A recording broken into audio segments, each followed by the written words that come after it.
पिछले दिनों गैंगवार के चलते सीकर में सरेआम गैंगस्टर राजू ठेठ का कत्ल कर दिया गया।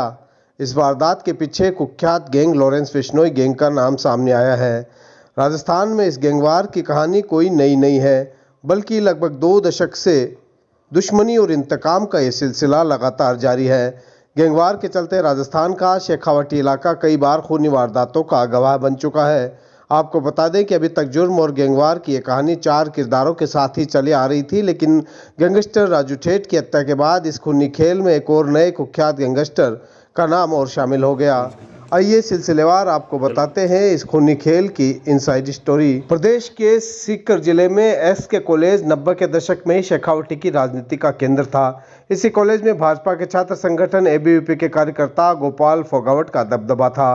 गोपाल शराब के धंधे से जुड़ा था, उसके पास पैसे की कोई कमी नहीं थी। ऐसे में राजू ठेठ भी उसी कॉलेज में पढ़ रहा था और वो गोपाल का जलवा देखकर उसके साथ शराब का काम करने लगा। उसने गोपाल को अपना गुरु मान लिया था। इसी दौरान ठेठ की मुलाकात बलबीर बानुड़ा नाम के एक कारोबारी से हुई, जो कि दूध का व्यापार करता था, लेकिन ठेठ ने उसे शराब के धंधे में जोड़ दिया।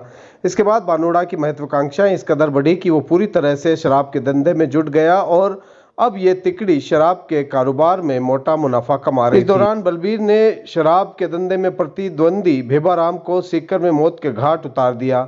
नतीजा ये हुआ कि अब भेबाराम और फोगावट गैंग में गैंगवार शुरू हो गई, जो कि शेखावटी क्षेत्र में गैंगवार की शुरुआत का सिलसिला मानी जाती है। अगले 6 साल के अरसे में शेखावटी में बलबीर बानुड़ा और राजू ठेठ के नाम की तूती बोलने लगी।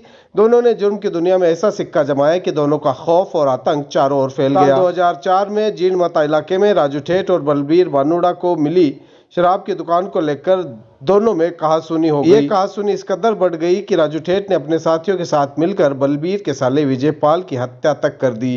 विजयपाल की हत्या के बाद राजीव और बलबीर बानुड़ा की दोस्ती दुश्मनी में बदल गई। बलबीर अब अपने साले विजयपाल की हत्या का बदला लेना चाह रहा था। राजू ठेठ पर गोपाल फोगावट का हाथ था, इसलिए उससे बदला लेना बलबीर के लिए आसान नहीं था। लिहाजा बलबीर बानुड़ा ने राजू से बदला लेने के लिए नागौर जिले के गैंगस्टर आनंदपाल से हाथ मिला लिया। बलबीर और आनंदपाल दोनों दोस्त बन गए और दोनों ने अपना बदला पूरा करने की कसम खाई। दोनों ने मिलकर शराब और खनन का धंधा शुरू कर दिया। दोनों को फायदा होने लगा तो उनका गिरोह भी मजबूत हुआ। बलबीर और आनंदपाल गैंग ने राजू ठेठ के शराब से भरे ट्रकों को इस दौरान लूटना शुरू कर दिया और कई ऐसी घटनाएं हुई जिसकी वजह से राजू ठेठ की आर्थिक स्थिति कमजोर होने लगी। जून 2006 में दोनों ने गोपाल फोगावट को मारने की योजना बनाई और फिर सही मौका पाकर उस योजना को अंजाम तक पहुंचा दिया। गोपाल की हत्या कर दी गई। इस वारदात से राजू टूट गया था।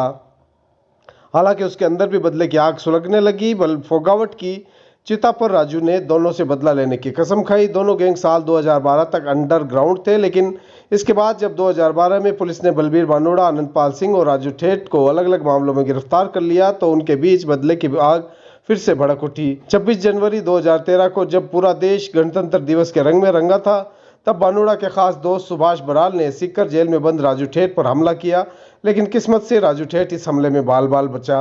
जेल की सलाखों के पीछे हुए इस हमले में राजू ठेठ अंदर तक हिल गया। अब ठेठ के अंदर बदले की आग जलने लगी। इस वजह से राजू ने अपने गिरोह की कमान अपने भाई ओम प्रकाश को सौंप दी। ये वही वक्त था जब आनंदपाल सिंह और बलबीर बानुड़ा बीकानेर जेल में थे। इत्तेफाक से ओमा ठेठ उर्फ ओम प्रकाश के बहनोई जय प्रकाश और राम प्रकाश भी बीकानेर की जेल में बंद थे। एक साजिश रची गई और बदला लेने के लिए दोनों को जेल में हथियार पहुंचाए गए। फिर 24 जुलाई 2014 को बलबीर बानुड़ा और आनंदपाल पर हमला किया गया, जिसमें आनंदपाल तो बच गया लेकिन बलबीर बानुड़ा मारा गया।